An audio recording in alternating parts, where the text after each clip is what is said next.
Hussbus bus stop. JP Hussey here, owner of the Hussey Team Mortgage Advisors, with this week's Hussbus bus stop. Hope you're well. Okay, so if you're on social media, if you read the news, you may have seen some articles that state that higher credit score clients have more fees or are subsidizing lower credit score clients. Okay? So number one, please be careful what you're reading. We've known for really ever, okay, that the news, right, the media is not always correct, all right, and can be putting things out there to confuse the public, all right? I think we can all agree on that. So you got to be careful there, okay? The second part is, and I'm cutting right to the chase here, okay? Having a higher credit score and a higher down payment, let's say, will always beat lower credit score borrowers, okay? Let me repeat that. Higher credit score, higher down payment will always get better terms and will always be better than lower credit, okay? So this is where it's been a bit misleading, all right? Now, there is some truth to some of these newer rules, all right, that the whole matrix, and I'm going to get into that in a minute, has changed, okay, in terms of how rates, all right, and fees are being calculated, all right? And there is some truth to, there are some extra fees. I'm going to talk about that in a minute because this is confusing. I've been doing this for a long time. It's a whole big graph, all right? That higher credit score clients, okay, are getting hit with some more fees, which then makes up their rate. Okay, all right. In the past, we've said anything over a 740 credit score gets higher, the best rates. No matter if you're 850, 740 was the same thing. Now that has changed a bit, okay? 740 is no longer the best. It's still very, very good, but then 780, 760. Now there's some different buckets, okay? Now, that is true that they're getting hit with some stuff. And it is true that some lower credit score type clients, all right, are getting hit with some less fees or adjustments, loan level pricing adjustments. I'll talk about that in a second. That is all true. But there's so much more to the story, all right? Basically, what it's done is it's closed the gap a bit. It's not one-to-one. It's not just, I have a 640 and a 740. Oh, 640 gets better rates. Not the truth. It just made it not as bad for people with lower credit scores, okay? That's what it's done. It's helping close the gap. It's helping, a lot of times, people with lower credit scores, okay, might be a first-time home buyer. We need more first-time home buyers. I'm not saying that's the case, but a lot of times that could be the case. Someone was building credit, they're younger, first-time home buyer. That could be the case, all right? So they're trying to help, actually, give a little bit of relief, all right, to maybe first-time home buyers, because that might be the general type of person, okay? That can make sense, okay? So there is some truth to what you're reading, but it's not even close to what the headlines are saying, all right? And this is spread like wildfire, all right?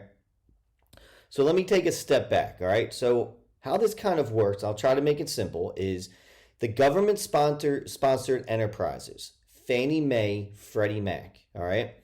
If it's in one of those buckets, it's what's called a conventional loan. You've probably heard of conventional loans, all right? So it's kind of like this, all right?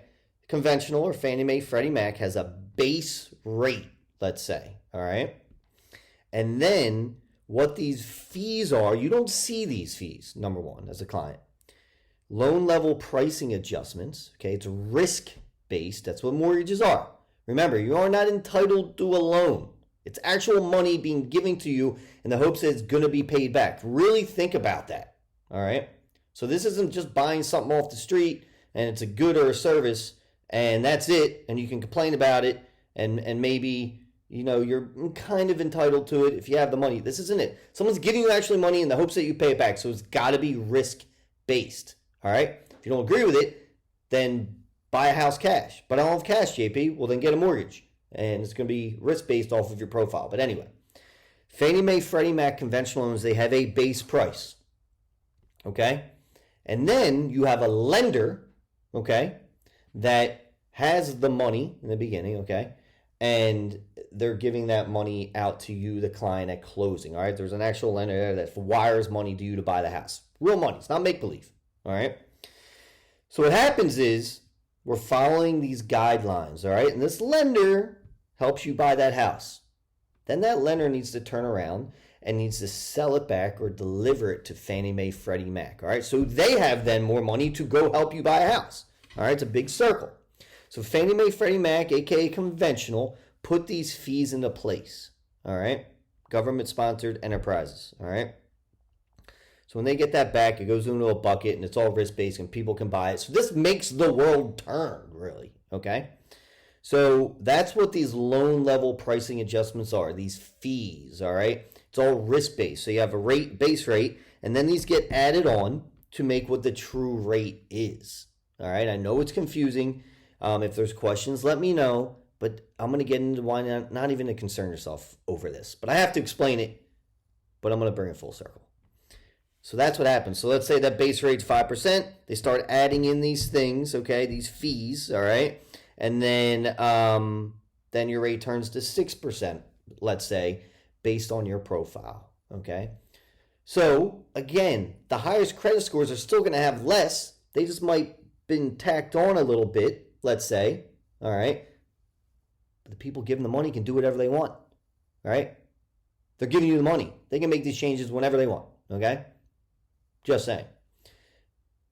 Add it on, and then the lower credit scores, okay, maybe got helped out a little bit. But it does not mean, they just made changes to those fees.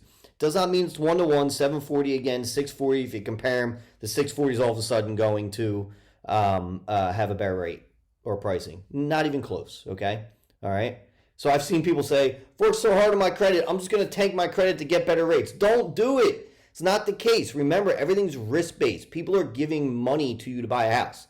Why would they give their money, unless they're completely crazy, better terms to someone with lower credit that doesn't have a history of paying bills on time to pay them back? Why would they give them better terms to someone that does show? So you're always, okay, if you have higher credit, you're always going to have better terms. It's just closed the gap a bit. I'm not saying I totally agree with how this all works out, but I don't know. I'm not even that smart, right? They've made adjustments to maybe where the world is going, okay?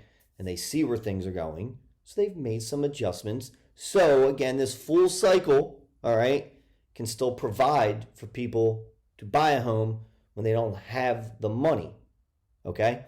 So that's basically how it's been working. So continue to work on your credit, continue to do the right thing, and you're always going to get the best terms, okay?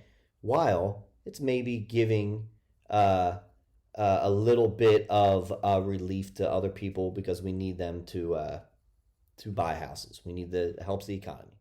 Okay. Hussbus, bus stop.